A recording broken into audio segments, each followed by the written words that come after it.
Hello students, welcome back to the AS Chemistry YouTube channel. In previous lecture we already covered most important tricks which are used to remember the periodic table. Still, if you don't know, please subscribe the channel and go through very important video just of 18 minutes which cover tricks for S block, P block and D block elements. Okay.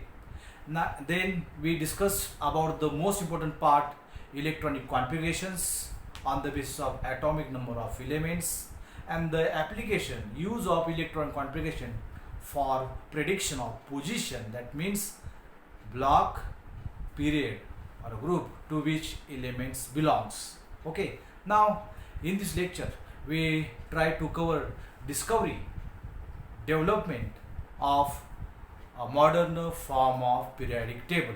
आणि मग तुम्ही म्हणाल की sir development जर आपल्याला modern form periodic टेबलची पाहिजे असेल तर आपण ती सुरुवातीलाच बघायला पाहिजे होती, राईट. ऑलरेडी आम्हाला ती 10वी मध्ये दिलेलीच आहे. Okay, now we can revise those points, those discoveries regarding modern form of periodic table. Okay, परत एकदा आपण त्याची रिव्हिजन घेऊ. जर बाळांनो आपण अगोदर घेतलेले पॉईंट म्हणजे कोणकोणते पिरियडिक टेबल तुम्हाला पूर्णपणे आठवत असेल, नसेल आठवत तर बाळांनो तुम्ही काय करा, 18 मिनिटाचा व्हिडिओ आहे, पूर्ण पिरियडिक टेबलच्या ट्रिक्स त्याच्यामध्ये दिलेले आहेत, त्यात तो व्हिडिओ तुम्ही पाहू शकता.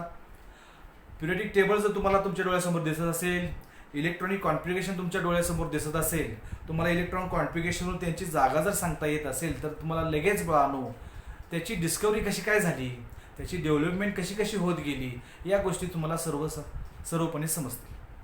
पूर्ण सर्व जे सायंटिस्टनी डिस्कवरीमध्ये भाग घेतलेला आहे त्या पूर्ण सायंटिस्टची माहिती आपल्याला इथं दिलेली नाही. मग कुठल्या सायंटिस्टची माहिती दिली, मग त्यासाठी आपल्याला डोळ्यासमोर काय दिसायला पाहिजे, पिरियडिक टेबल दिसायला पाहिजे.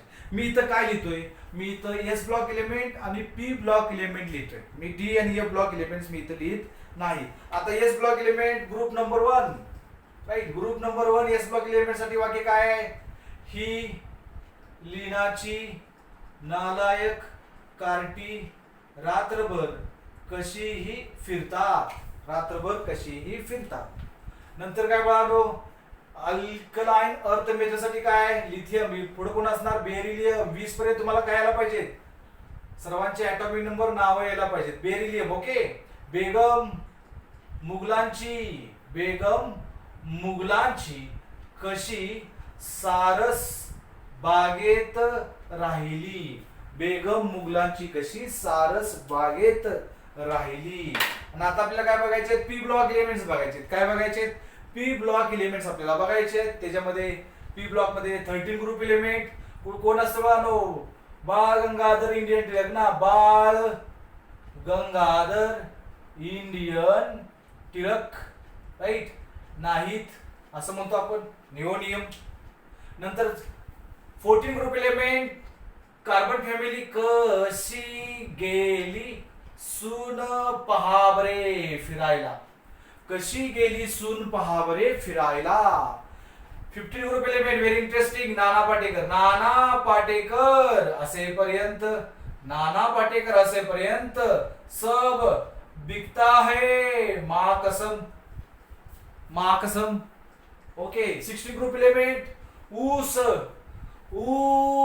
कुठं पिकतो, ऊस शेतीमध्ये पिकतो. ऊस शेती कुणी लोळवली, पावसाने लोळवली, एलव्ही लिव्हरमोरियम. ऊस शेती पावसाने लोळवली. फुलांचे 17 ग्रुप एलिमेंट, फुलांचे हॅलोजन फॅमिली, फुलांचे कलर ब्राऊन इंडिगो असतात, तसेही टेनिसिन. लास्ट एलिमेंट नवीन सिंबल आला, टेनिसिन. 18 ग्रुप एलिमेंट, हेमाने नेहाला आग्रह करून झेरॉक्स रंगविले, राईट. लास्ट कुठला, ओगॅनिसॉन. तर हे एस आणि पी ब्लॉक एलिमेंट जर आपल्याला माहिती असतील तर आपण easily development modern form periodic टेबलची आपण लक्षात घेऊ शकतो. आणि मग बाबा डेव्हलपमेंट मध्ये पहिलं कोणती थेरी, युनायटरी थेरी. कोणती theory, unitary theory. United theory कुणी मांडली? Prout's is the name of the scientist. Prout's, PROUTS, Prout's hypothesis. कोणता हायपोथेसिस? Prout's hypothesis. आता या प्राउड्स हायपोथेसिस मध्ये काय मांडलं गेलं? तर बाबा हे सर्व विश्व लहान कणांपासून, अणूंपासून तयार झालेले आहे. त्यातला सर्वात लहान अणू कोणता? तर हायड्रोजन. त्यावेळेला असं मानलं गेलं की हे सर्व ॲटम्स हायड्रोजन सोडून कशापासून बनलेले आहेत? तर बाबा हायड्रोजन पासून बनलेले आहेत. हायड्रोजन पासून सर्व एलिमेंट बनत असतील. हायड्रोजनचं मास, ॲटॉमिक मास किती आहे? 1 आहे. आणि सर्व एलिमेंट्स, ऑल एलिमेंट्स जर बानो हायड्रोजन पासून तयार होत असतील, याचं ॲटॉमिक मास 1 असेल तर यांचं ॲटॉमिक मास कसं असणार आहे? इवन ऑर नियरली इवन असणार आहे. राईट. इवन म्हणण्यापेक्षा काय म्हणूया? Not even, whole number. काय म्हणूया आपण? Whole number or nearly, slightly vary from whole number, nearly equal to whole number असं असणार आहे. आणि मग युनायटरी थिअरी, युनायटरीचा अर्थ काय? युनियन. राईट. युनियन कुणाचं? हायड्रोजनचं. हायड्रोजनचं युनियन होऊन मोठे मोठे इलेमेंट्स काय होतात? तयार होत जातात. याचा अर्थ काय? हायड्रोजन 1 गुणिले जर 40 केलं तर काय तयार होतो? कॅल्शियम 40 हे त्याचं काय झालं? कॅल्शियम 40 हे काय झालं? ॲटॉमिक मास झालं. काय झालं? Atomic mass. राईट. H11. याचा अर्थ काय की बानो atomic mass of all elements is whole number or slightly vary from whole number if hydrogen is the basis of all elements. That means all rest of the elements are made up of hydrogen atom. जर सर्व item hydrogen पासून बनलेले असतील तर सर्वांचं वजन हे हायड्रोजनच्या मल्टिपल मध्ये असणार आहे. मग हायड्रोजनचं किती असतं? 1 असतं. मग 1 च्या पटीत असणार आहे. 1 2 3 4 5 असं असणार आहे. कालांतरानं कुणाकुणाचा शोध लागला? कालांतरानं बाळानो क्लोरीन 35.5 याचा शोध लागला.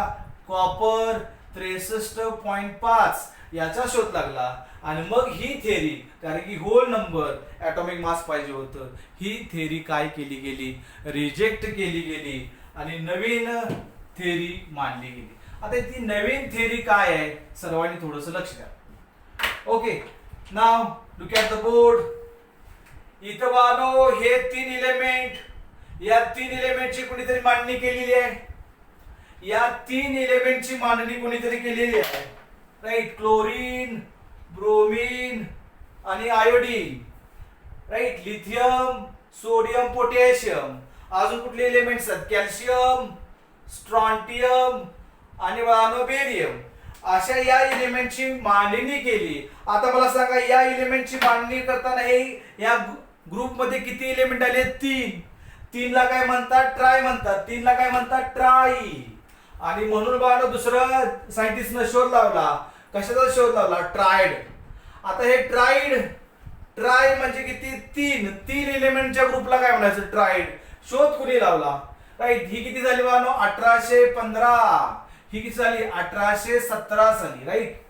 डोबरमॅन ट्राइड्स. राईट. डोबरमॅन ट्राइड्स. आता डॉबरमॅन ट्राइड्स मध्ये किती एलिमेंटचा ग्रुप तयार केला? 3 एलिमेंटचा ग्रुप तयार केला. So he arrange element in group of 3 called as triad. A group of 3 element. Group of 3 element is called as what? Is called as triad. Right? आणि मग या ट्रायड मध्ये अरेंजमेंट करत असताना, फॉर एक्झाम्पल आपण हे ट्रायड घेऊया. हे पण ट्रायड आहे, हे दुसरं ट्रायड आहे, हे तिसरं ट्रायड आहे. क्लोरीन, ब्रोमीन आणि आयोडीन. त्याचा शोध कोणी लावला? डोबेनर या सायंटिस्ट लावला 1817 साली. आणि त्यातलं एक एक्झाम्पल जर घेतलं, लिथियम, सोडियम, पोटॅशियम. हो, काही ऑलरेडी मुलांना ते माहित असणार आहे. बरोबर आहे का? लिथियम किती बानो? लिथियमचा ॲटॉम नंबर किती? 3. मग इथे किती लिहूया आपण? 7. ओके. याचं किती असतं? 23. 11 दूनी 22 आणि 1 23. पोटॅशियम 19 दूनी 38 आणि 1 39. राईट. आणि मग अरेंजमेंट करताना डोबेनरने काय सांगितलं? मधल्याचा ॲटॉमिक मास हे दुसऱ्या दोघांच्या ॲटॉमिक मासच्या ॲव्हरेज असतं, किंवा मी असं म्हणेन दोघांच्या बेरजेच्या निम्म असतं. मधल्याचा ॲटॉमिक मास इतर दोघांच्या ॲटॉमिक मासच्या बेरजेच्या निम्म असतं, म्हणजे ॲव्हरेज असतं. थोडक्यात ॲव्हरेज असतं. म्हणजे काय सांगितलं बाळांनो, Dobereiner triads. So he arrange elements in group of 3 called as triad in such a way that atomic mass of middle element is what? Atomic mass of middle element is, right, average of remaining two elements. Once again, Dobinat triad. A group of 3 elements is called as triad. He arranged elements in group of 3 called as triads in such a way that atomic mass of middle element is the average of remaining two elements, other two elements. Dobereiner triad कुठले कुठले आहेत? ली, नाक. मग आपल्याला periodic table जर असेल तुमच्या डोळ्यासमोर तर बाळांनो इझिली हे कळेल. आणि मग हेच का ठेवले? कारण की मॉडर्न फॉर्म पिरियडिक टेबल मध्ये डोबेनाट ट्रायड्स येतात, म्हणून हे बाळांनो आपल्याला अजून सुद्धा स्टडीला ठेवलेलं आहे. तर हे आहे एक ट्रायड आहे, हे एक ट्रायड आहे. क्लोरीन, ब्रोमीन, आयोडीन ते सुद्धा ट्रायड आहे. ट्रायड मधल्याच्या ॲटॉमिक मास दुसरे राहिलेल्या दोघांच्या ॲटॉमिक मासच्या बेरजेच्या कसं असतं? निम्म असतं, ॲव्हरेज असतं. Dobereiner triad. Now we are moving to next and most important. What next and most important? हे बाळांनो मी आता पुसून टाकतो म्हणजे तुमचं कन्फ्युजन होणार नाही. राईट. नेक्स्ट आपल्याला काय बघायचं आहे? हो बरोबर आहे. काय बघायचं आहे बाळांनो सांगा बरं? Newlands law of octaves. Right. Newlands law of octaves. Newlands law of octaves ज्या वेळेला लिहिला गेला त्यावेळेला कोणाचा शोध लागला नव्हता. त्यावेळेला बाळांनो 18 ग्रुप एलिमेंटचा शोध लागला नव्हता. आणि त्यावेळेला मग इलेमेंट कुठले कुठले शोधले गेले होते बघा बरं. इलेमेंट इथून, राईट, इथून बाळांनो एवढे इलेमेंट शोधले गेले होते. एवढे इलेमेंट शोधले गेले होते. बरोबर आहे. हे पण नाही, इथपर्यंत इलेमेंट शोधले गेले होते. आणि त्या इलेमेंटची मांडणी कोणत्या सायंटिस्टने केली? In 1865. Right. Newlands law of octaves. Newlands law of octaves. Right. आता ते आपल्याला समजण्यासाठी काय करायला पाहिजे बघा. साधं सोपं बघा. सा रे ग म प ध नि सा. परत एकदा बघा. सा रे ग म प ध नि सा. म्हणजे पहिलं काय आलं तर सा, नंतर आठवं काय आलं सा आलं. याचा अर्थ काय बघा. हे कुठले एलिमेंट्स आहेत आपल्याला ऑलरेडी माहित झाले. आता हे कुठले एलिमेंट्स आहेत? अल्कली. कसले एलिमेंट्स आहेत? अल्कली. याचा अर्थ अल्कली मेटल जर मी सोडियमला 1 नंबर दिला आणि मी त्या अरेंजमेंट मध्ये पुढे गेलो तर पोटॅशियमला नंबर कितवा येणार? 8वा नंबर येणार. सोडियमला जर पहिला दिला तर पोटॅशियमला किती येणार? 8वा येणार. फॉर एक्झाम्पल जर मी मॅग्नेशियमला जर 1 नंबर दिला तर कॅल्शियमला नंबर कितवा येणार? 8वा. कारण की मॅग्नेशियम हा कुठला एलिमेंट आहे? अल्कलाइन अर्थ मेटल आहे. तर कॅल्शियम कुठला एलिमेंट आहे? अल्कलाइन अर्थ मेटल आहे. याचा अर्थ न्यूलँड्स लॉ ऑफ ऑक्टेव्स काय सांगतं? तुम्ही या अरेंजमेंट मध्ये कुणालाही नंबर 1 द्या. कार्बनला 1 नंबर दिला तर सिलिकॉनला 8वा येणार. नायट्रोजनला 1 दिला तर फॉस्फरसला 8वा येणार. कारण की नायट्रोजन फॉस्फरस एका ग्रुप मधले आहेत, सिमिलर प्रॉपर्टीज असणारे एलिमेंट्स आहेत. ऑक्सिजनला जर पहिला दिला तर सल्फरला 8वा येणार. कसा येतोय बघा बरं. 1 2 3 4 5 6 7 8. इथं पहिला दिला की इथं 8वा येणार. फ्लोरीनला जर पहिला दिला तर फ्लोरीनला 8वा येणार. येतोय का बघा. 1 2 3 4 5 6 7 8. म्हणजे 8व्याच्या आणि पहिल्या प्रॉपर्टीज कशा येतात? सिमिलर. सर बोरॉनला पहिला द्या बरं. मग बोरॉनला जर पहिला दिला तर अल्युमिनियमला किती यायला पाहिजे? 8वा. आणि येतोय का बघा. 1 2 3 4 5 6 7 8. 8वा अल्युमिनियम आला. याचा अर्थ बोरॉन आणि अल्युमिनियमच्या प्रॉपर्टीज कशा आहेत? सिमिलर आहेत. आता ही जी मांडणी केली ही मांडणी कशानुसार केलेली आहे? इन्क्रीजिंग ऍटॉमिक मास, तुम्हाला माहिती आहे ऑलरेडी. आता ऑक्टेव्ह काय सांगतो, राईट? त्यांची मांडणी, इलेमेंटची मांडणी कोणत्या क्रमानुसार केलेली आहे? Increasing order of there atomic masses. Increasing order of there atomic masses. आणि मग अशी मांडणी केल्यानंतर काय आपल्याला आढळतं? So he arranged elements in increasing order of their atomic masses in such a way that properties of every eighth element, मॅग्नेशियमला 1 number दिला तर कॅल्शियमला 8वा येणार. properties of every eighth element is similar to that of first one. पहिल्याच्या त्या मांडणीमध्ये पहिला आणि त्याच्या पुढचा कुठला पण 8वा गेला की त्याच्या बरोबर खालीच येतो बाळांनो. हे आपल्याला पिरियडिक टेबल माहित असेल तर आपल्याला इझिली समजतं. न्यूलँड्स लॉ ऑफ ऑक्टेव्ह्ज काय झाला सांगा बरं मग.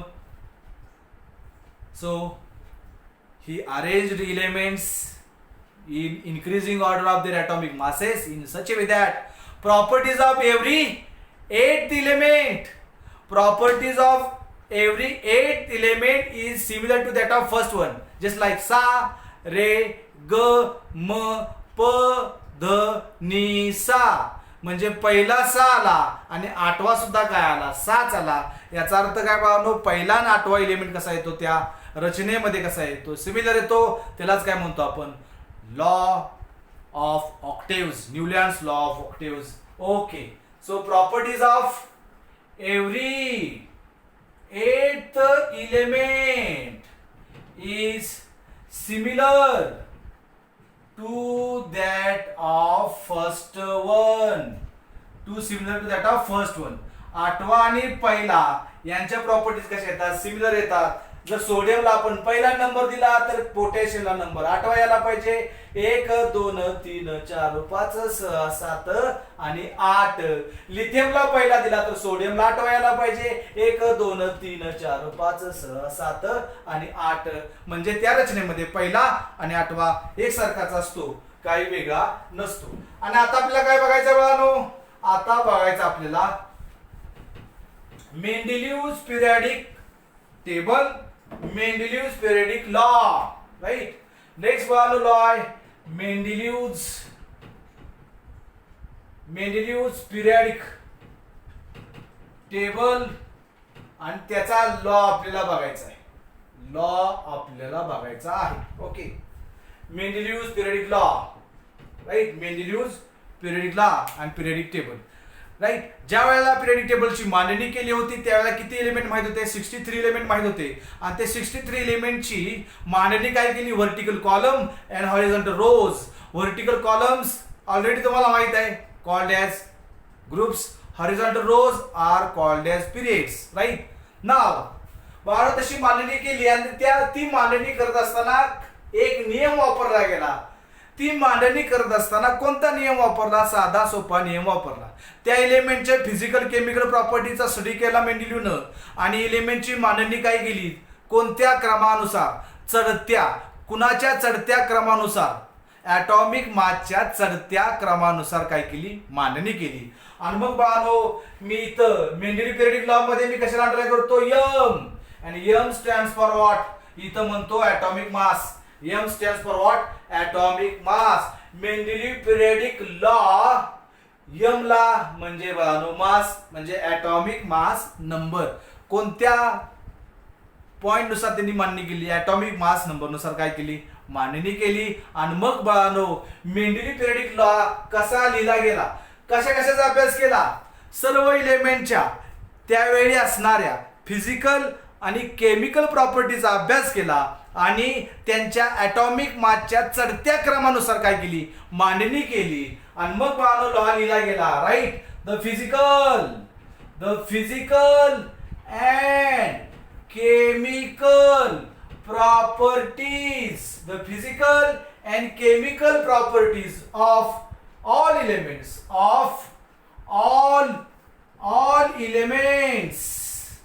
are periodic function. आता इथं शब्द वापरलाय पिरियडिक, पण ते पिरियडिक सांगता आलं नाही का? Periodic function of there what? of their atomic masses. Of their what? Of their atomic masses. Periodic function of their atomic masses. Periodic function of their atomic masses. याचा अर्थ बघा, मेंडेली पिरियडिक लॉ कशावरती बेस्ड आहे? Atomic masses वरती based आहे. Atomic masses वरती काय based आहे? म्हणजे मेंडेली पिरियडिक लॉ लगेच तुम्हाला समजलं पाहिजे. ॲटॉमिक मास थोडक्यात काय सांगितलं आपण? मेंडेली मधल्या यम ला काय करा? अंडरलाईन करा. राईट, म्हणजे म्हणूया आपण मास म्हणूया. M stands for mass, atomic masses. काय झाला बरं लॉ सांगा बरं? The physical and chemical properties of all elements are periodic function. नाव दिलं periodic function म्हणजे periodically बदलतं. राईट, periodically सेमच राहतं परत परत. राईट, पण पिरियडिसिटी काय असते हे मात्र सांगितलं नाही. ते सांगितलं कोणी ते आपण नंतर बघणार आहे. आता बघा आपल्याला काय बघायचं? त्याचा लॉ कसा लिहिला गेला? The physical and chemical properties of elements are periodic function of their atomic masses. तुम्हाला माहिती आहे, सर्व मुलांना ऑलरेडी माहिती आहे. आणि मग बघा या मेंडेलीव पिरियडिक टेबल त्याचे मेरिट्स, त्याचे काय बघायचे? आपल्याला मेरिट्स बघायचे आहेत.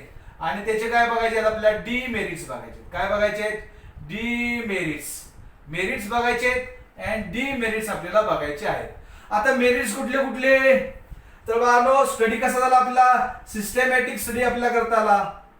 राईट, सिस्टमॅटिक आपल्याला स्टडी करता आला. सिस्टमॅटिक स्टडी आपल्याला करता आला. राईट, हे झालं मेरिट. दुसरं मेरिट काय आहे? त्या पिरियडिक टेबलनं जर तुम्ही लेक्चर नंबर 2 बघितलं तर आपल्याला आपण आता काय केलं?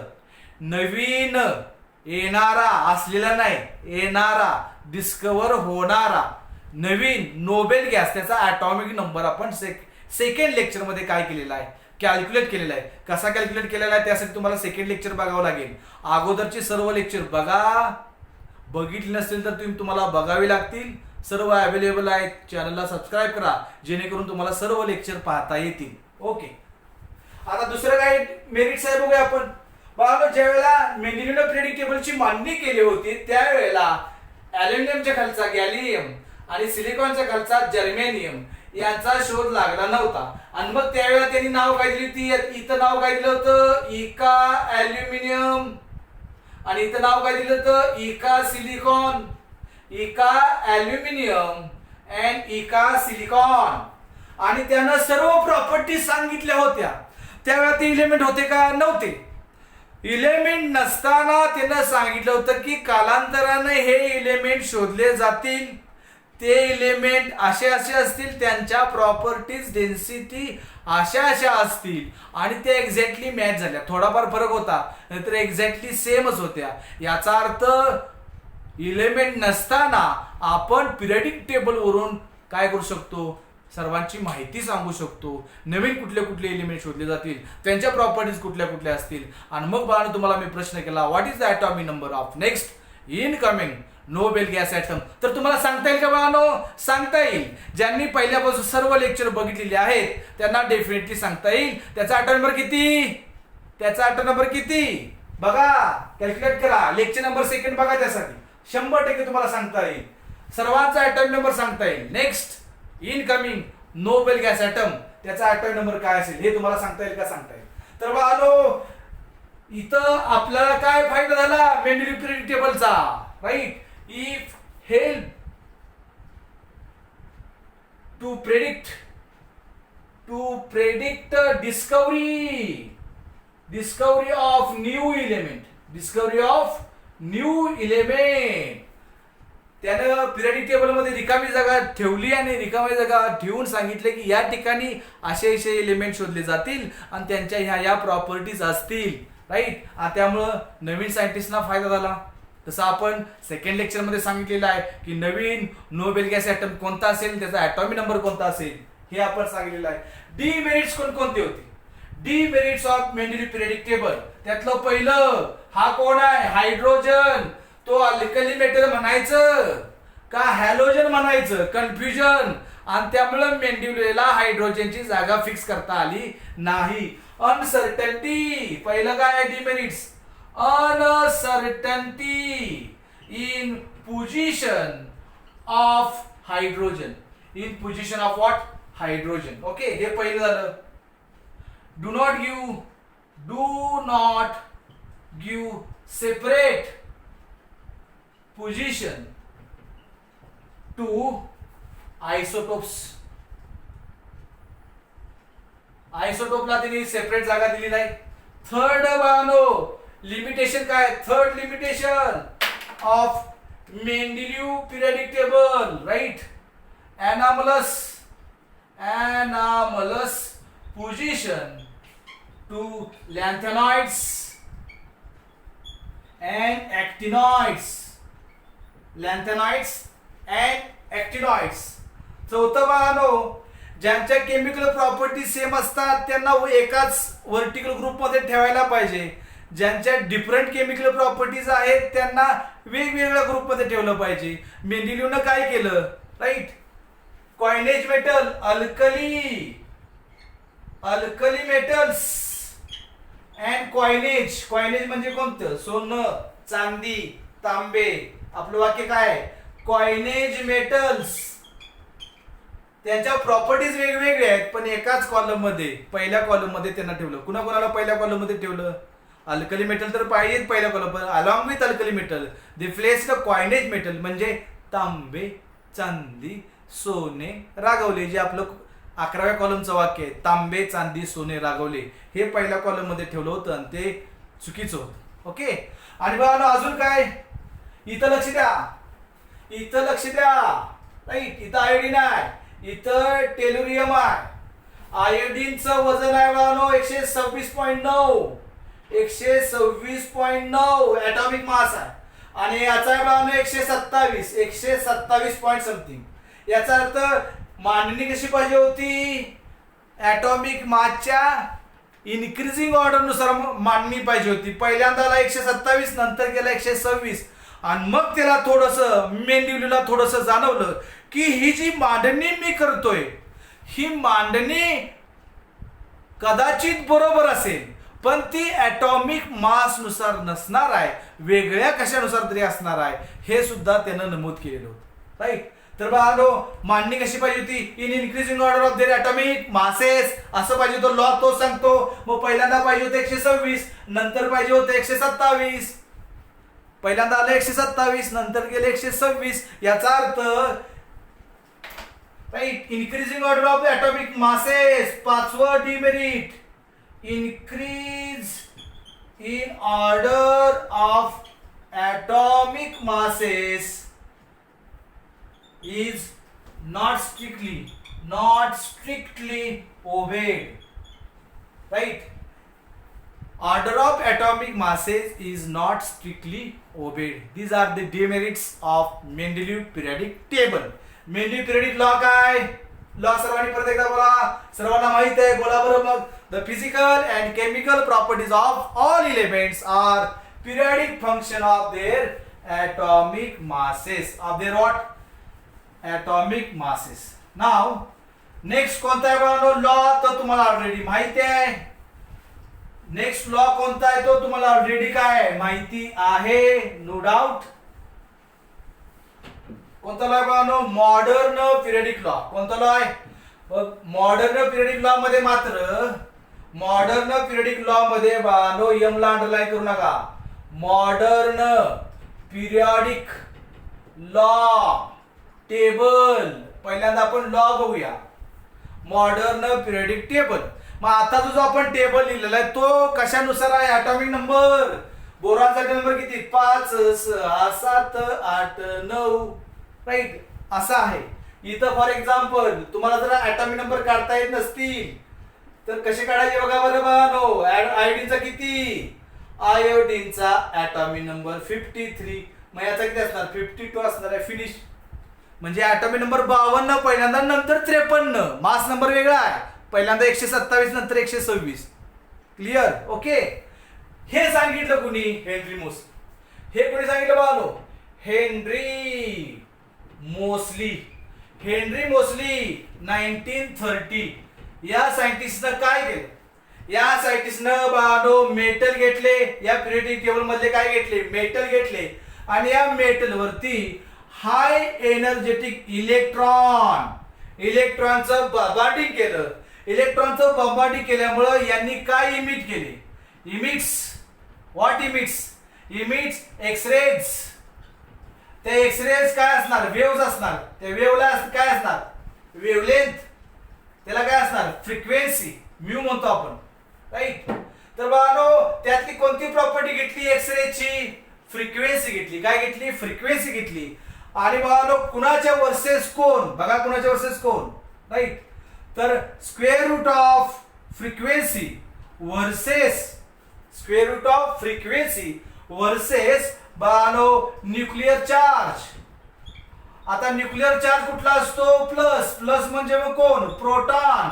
मग प्रोटॉन म्हणजेच कोण? Atomic number. प्रोटॉन म्हणजेच कोण? Atomic number. म्हणजे square root of frequency versus nuclear charge, proton म्हणजेच कोण? Atomic number. असा ग्राफ प्लॉट केला आणि तो ग्राफ कसा येतो? स्ट्रेट लाईन येतो. लिनियरली व्हॅरी होतो. पण कुणाबरोबर लिनियरली व्हॅरी होत नाही? ॲटॉमिक नंबरच्या ऐवजी जर ॲटॉमिक मास नंबर घेतला तर लिनियरली व्हॅरी करत नाही. हे कुणाला दिसलं, जाणवलं? तर हेनरी मोसलीला जाणवलं. हेनरी मोसलीने काय केलं? एक्सरेची फ्रिक्वेन्सी घेतली, इमिट केलेल्या रेडिएशनची फ्रिक्वेन्सी, आणि त्याचा काय घेतला? न्यूक्लिअर चार्ज घेतला आणि त्याचा ग्राफ प्लॉट केल्यानंतर तो ग्राफ कसा येतो? लिनियरली व्हॅरी होतो. म्हणजे कसा येतो? स्ट्रेट लाईन येतो. कुणाचा स्ट्रेट लाईन येत नाही? ॲटॉमिक मास नंबरचा स्ट्रेट लाईन येत नाही. आणि मग जाणवलं ॲटॉमिक मास पेक्षा ॲटॉमिक नंबर ही फार महत्वाची फंडामेंटल प्रॉपर्टी आहे हे समजलं. आणि मग लॉ बदलला गेला. मेंडेलिव्हचा लॉ चेंज झाला. मॉडर्न पिरियडिक लॉ लिहिला गेला. आणि मॉडर्न पिरियडिक लॉ मध्ये मग शब्द कुठला येणार? फक्त ॲटॉमिक मासच्या ऐवजी येणार ॲटॉमिक नंबर. काय येणार? Atomic number.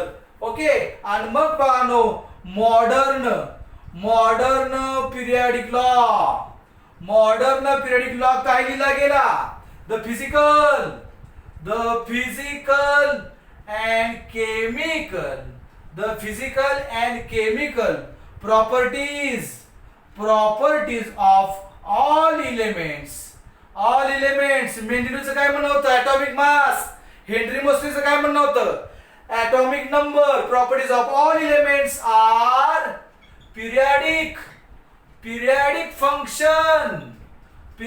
function of their काय रे बाळांनो? atomic numbers. periodic function of their atomic number. Atomic mass नंबरच्या ऐवजी ॲटॉमिक नंबर. मग बाळांनो मॉडर्न पिरियडिक लॉ म्हणजे हेनरी मोसलेचा लॉ. त्यानं कोणता ग्राफ काढला? कशाच्या वर्सेस काय घेतलं? Square root of frequency versus atomic number. आणि तो ग्राफ कसा आला? Straight line varies linearly with each other. आणि मग त्याला असं कळालं की ॲटॉमिक मासच्या ऐवजी ॲटॉमिक नंबर ही फंडामेंटल प्रॉपर्टी आहे कोणत्याही एलिमेंटची. आणि मग बाळांनो पिरियडिक टेबलची आत्ताची मांडणी आहे ती आत्ताची मांडणी ॲटॉमिक मासनुसार नसून म्हणजे मेंडेलिव्ह पिरियडिक लॉ नुसार नसून मॉडर्न पिरियडिक लॉ नुसार आहे. म्हणजे हेनरी मोसले लॉ नुसार आहे. आणि मग लॉ काय झाला बाळांनो? The physical and chemical properties of all elements are periodic function of their atomic number. मग सर मगाशी तुम्ही म्हणत होता पिरियडिक फंक्शन मेंडेलिव्हला सांगता आलं, हेनरी मोसलेला सांगता आलं. पिरियडिसिटीचं कारण मेंडेलिव्ह पिरियडिक टेबलला सांगता आलं नाही. कारण की बाळांनो पिरियडिसिटी हा आपल्याला नेक्स्ट पॉइंट बघायचा आहे. त्याचं कारण काय आहे ते आपल्याला बघायचं आहे. ओके सर्वांना कळालं. आणि मग एमएचची सीईटी मध्ये बाळांनो प्रश्न आला होता. A plot of square root of frequency versus atomic number. Square root of frequency of X-ray emitted versus atomic number leads to the right which rule. तर मग त्याच्यामध्ये मेंडेलिव्ह येईल, मॉडर्न येईल, हेनरी मोसले येईल, न्यूलँड्स येईल लॉ. कुठला डोबेनर लॉ येईल? तर त्याचं उत्तर काय असणार बाळांनो? त्याची उत्तर दोन असणार, हेनरी मोसलेस लॉ किंवा modern periodic law. Henry Mosle law किंवा मॉडर्न पिरियडिक लॉ. हे बाळांनो फ्रिक्वेन्सी कळालं का? फ्रिक्वेन्सी एक्सरेची कोण इमिट करतं? इलेमेंट. इलेमेंट कधी इमिट करतात? तर त्यांच्यावरती हाय एनर्जी इलेक्ट्रॉन काय केला तर बंबार्ड केला की एक्सरे रेडिएशन बाहेर टाकतात. त्यांची फ्रिक्वेन्सी आणि त्यांच्या आतमध्ये असणारा न्यूक्लिअर चार्ज, त्यांचा जर आपण ग्राफ ड्रॉ केला तर तो ग्राफ कसा येतो? स्ट्रेट लाईन येतो. आणि मग कळलं हेनरी मोसेला की atomic number म्हणजेच nuclear charge is the fundamental property of all elements, not the atomic mass. Now last point is the periodicity. Most important what? Periodicity. आता पिरियडिसिटी आपल्याला बघायची आहे. पिरियडिसिटी म्हणजे नेमकं काय ते आपण बघूया. पिरियडिसिटी काय बघायची आपल्याला? पिरियडिसिटी पिरियडिसिटी आपल्याला बघायचे. आता पिरियडिसिटी बघण्यासाठी मी पहिला कॉलम घेतो, राईट. ही लिनाची नालायक कार्टी रात्रभर कशीही फिरतात. आता त्यांचा ऍटम नंबर कॅल्क्युलेट कसा करायचा मॅथमॅटिकली ते तुम्हाला ऑलरेडी सांगितलंय. याचा किती आहे? याचा एक आहे. इथून इथं जाण्यासाठी आधी किती करायचं? 2. म्हणजे इथं किती येईल? 3. आधी किती करायचं? 8. मग 8 आणि 3 किती? 11. आधी किती करायचं इथे जाण्यासाठी? परत 8. म्हणजे इथे किती? 19. परत किती टाकायचं? 18. परत किती टाकायचं? 18. आणि मग तुम्हाला काय करता येईल? तर बाळांनो ऍटॉमिक नंबर तुम्हाला कॅल्क्युलेट करता येतील या फॅशन मध्ये. म्हणजे आपण वरून खाली जाताना किती जावं लागतं? 2, 8, 8, 18, 18, 32 आणि 32. समजलं का सर्वांना? 32 तुम्हाला जावं लागेल. म्हणजे या राईट या इंटरवरून आपण हायड्रोजन ते लिथियम जाण्यासाठी किती? 2 न जायचं पुढं. परत इथून खाली जाताना किती? 8 न जायचं. परत किती न जायचं? 8 न जायचं. परत किती न जायचं? 8 न जायचं. आता मला सांगा पिरियडिसिटीचं कारण नेमकं काय? या सर्वांचं इलेक्ट्रॉनिक कॉन्फिगरेशन काय आहे? या सर्वांचं इलेक्ट्रॉनिक कॉन्फिगरेशन आहे आउटर इलेक्ट्रॉन कॉन्फिगरेशन आहे S1. या सर्वांचं काय आहे? S2. या पी ब्लॉक एलिमेंट मध्ये 13व्यांचं काय येतं? P1. यांचं काय येतं? P2, P3, P4, P5 आणि नोबेलकाचं काय येणार आहे? मग P6 येणार आहे. याचा अर्थ मी तुम्हाला ऑलरेडी सांगितलं होतं आपण व्हर्टिकलीज एलिमेंट का लक्षात ठेवलेत?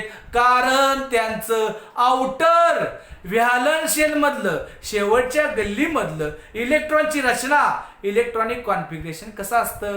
सिमिलर असतं. आणि म्हणून त्यांच्या प्रॉपर्टीज कशा येतात? सिमिलर येतात. आणि म्हणून आपण व्हर्टिकली एलिमेंट लक्षात ठेवलेत. पिरियडिसिटीचं कारण काय बाळांनो? पिरियडिसिटीचं कारण असं का? प्रॉपर्टी एलिमेंटच्या प्रॉपर्टी अशा असं खाली गेलं की सिमिलर काय येतात? कारण की त्यांचं काय सिमिलर होत जातं? आउटर इलेक्ट्रॉनिक कॉन्फिगरेशन सिमिलर होत जातं. आणि मग बाळांनो पिरियडिसिटी म्हणजे नेमकं काय? The repetition in properties of elements. आता ही repetition in properties of element म्हणजे काय ते नेमकं आपण समजून घेऊया. आता हा जो सोडियम आहे तो कुणाशी भांडण करतो? तो सोडियम पाण्याशी भांडण करतो. म्हणजे तो सोडियम पाण्याशी जर भांडण करत असेल तर त्याचा खालचा पोटॅशियम त्यानं पण भांडण केलं पाहिजे. हो करतो.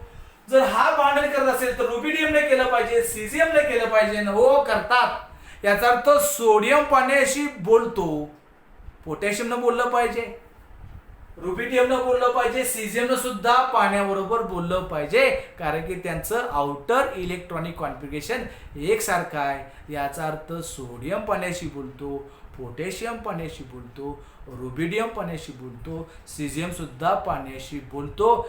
याचा अर्थ पिरियडिसिटी ठराविक ॲटॉमिक नंबर आपण पुढे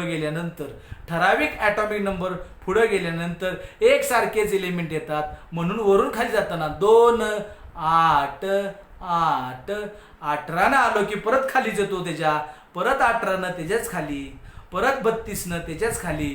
म्हणजे एकसारखे एलिमेंट येतात. त्याचं कारण काय आहे? Because elements belonging to same group has similar outer आउटरला दुसरा शब्द काय बघितलं होतं आपण टाइप्स ऑफ शेलमध्ये. आउटर म्हणजे व्हॅलन्स. व्हॅलन्स शेलमधलं इलेक्ट्रॉनिक कॉन्फिगरेशन व्हर्टिकल कॉलम मधल्या एलिमेंटचं कसं असतं बाळांनो, सिमिलर असतं आणि म्हणून ते पिरियडिक प्रॉपर्टी दाखवतात. म्हणून सर्वांना आपण त्या फर्स्ट ग्रुपमधल्या एलिमेंटला आपण सर्वांना काय म्हणतो, अल्कली मेटल्स म्हणतो, कारण की त्यांच्या शेवटच्या कक्षेमध्ये फक्त प्रत्येकाच्या एकच इलेक्ट्रॉन आहे. मग दुसऱ्या कॉलममध्ये किती असणार, शेवटच्या कक्षेमध्ये 2 असणार. Very simple. याचा अर्थ पिरियडिसिटीचं काय झालं बाळांनो, पिरियडिसिटीचा राईट डेफिनेशन काय झाली, द रिपिटेशन म्हणजे काय, पाण्याशी बोलतोय सोडियम, पोटॅशियम पाण्याशी बोलतोय म्हणजे रिपिटेशन झालं.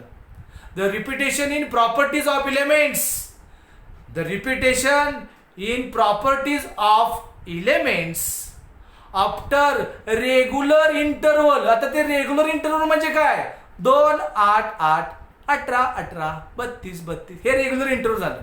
रेग्युलर इंटरवल काय आलं का, 2 8 8 18 18 32 32 हे काय झालं, regular intervals. The repetition in properties of all elements after regular intervals, right. कधी मात्र when elements are arranged in increasing order of their atomic masses. काय ॲटॉमिक नंबर, आता मॉडर्न ॲटॉमिक नंबर लक्षात ठेवा. ॲटॉमिक नंबर परत एकदा बोलूया का, पिरियडिसिटीची definition. What is the definition of periodicity? The repetition, right? The repetition of properties of elements after regular